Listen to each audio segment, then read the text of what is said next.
হরে কৃষ্ণা। চৈত্র মাসের শুক্লপক্ষের একাদশী কামদা একাদশী। এটি একটি পক্ষ বর্ধিনী মহাদ্বাদশী যুক্ত একাদশী।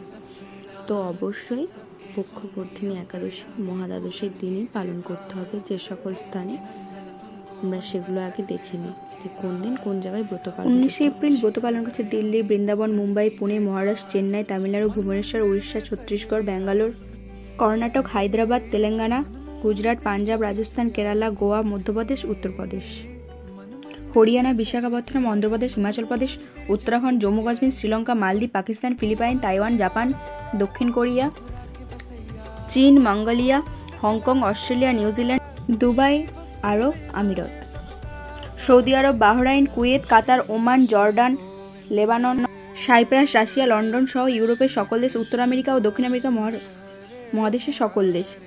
যে সকল স্থানে 20 এপ্রিল ব্রত পালন হচ্ছে: বাংলাদেশ, ভারতের পশ্চিমবঙ্গ, বিহার, ঝাড়খণ্ড, গৌহাটি, আসাম, শিলং, মেঘালয়, আগরতলা, ত্রিপুরা, মণিপুর, মিজোরাম, সিকিম, নাগাল্যান্ড, অরুণাচল প্রদেশ, আন্দামান নিকোবর দ্বীপপুঞ্জ। এছাড়া Nepal, Bhutan, Myanmar, Malaysia, Singapore, Indonesia, Brunei, Thailand, Cambodia, Vietnam.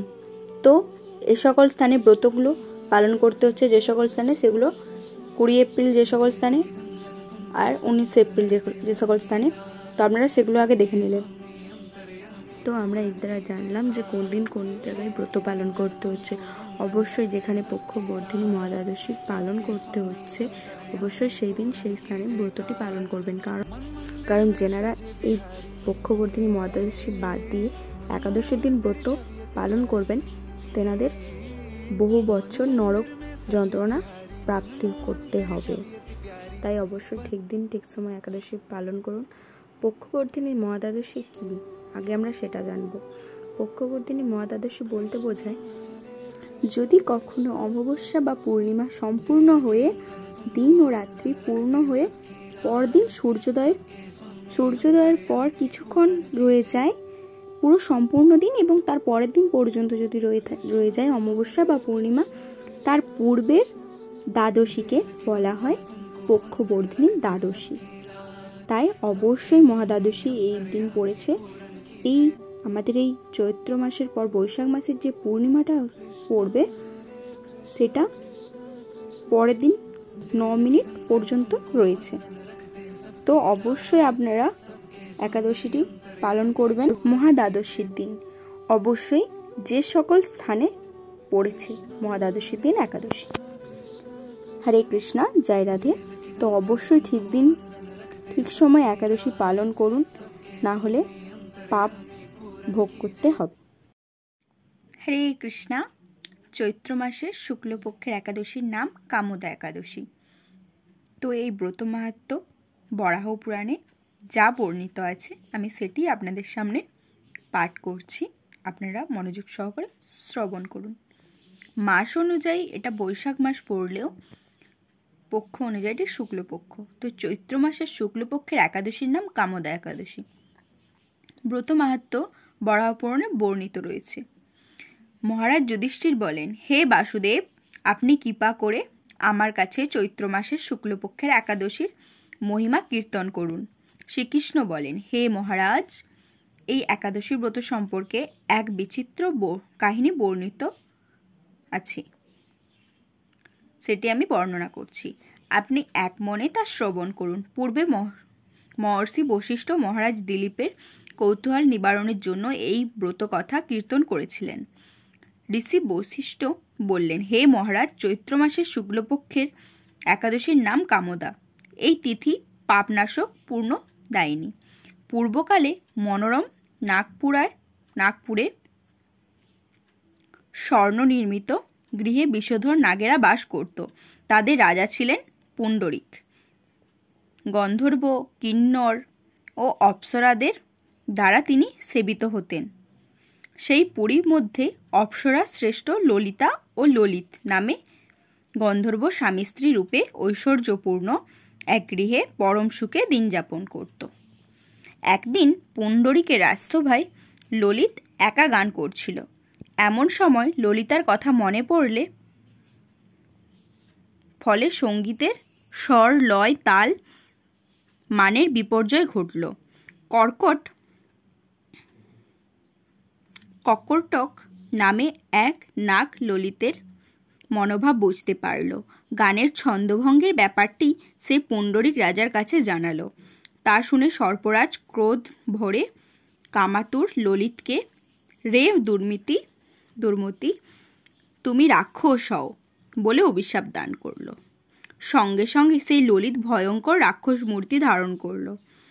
তার হাত 10 যোজন বিস্তৃত, মুখ পর্বত গুহা তুল্য,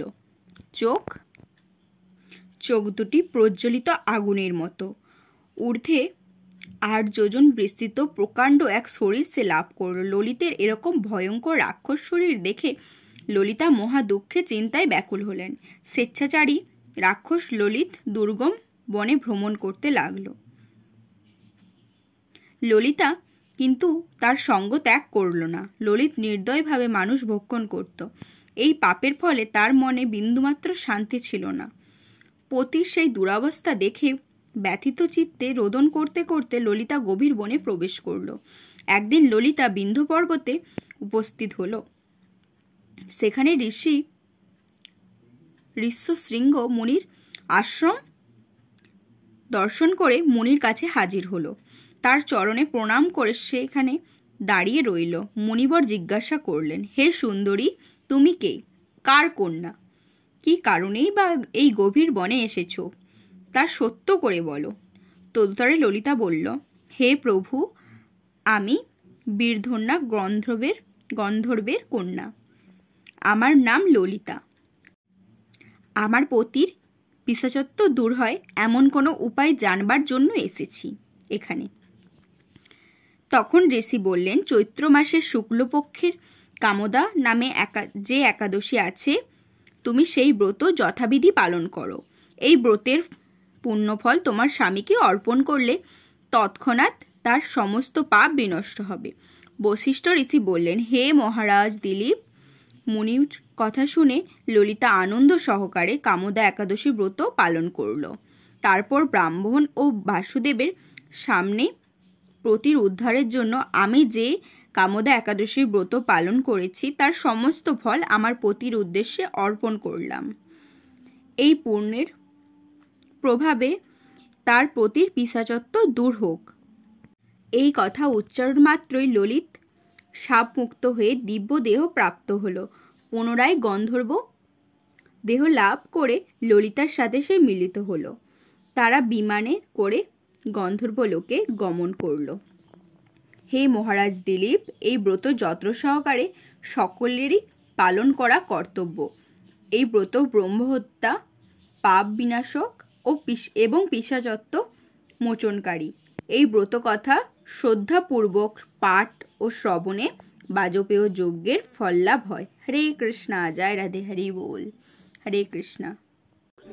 আবার বলি,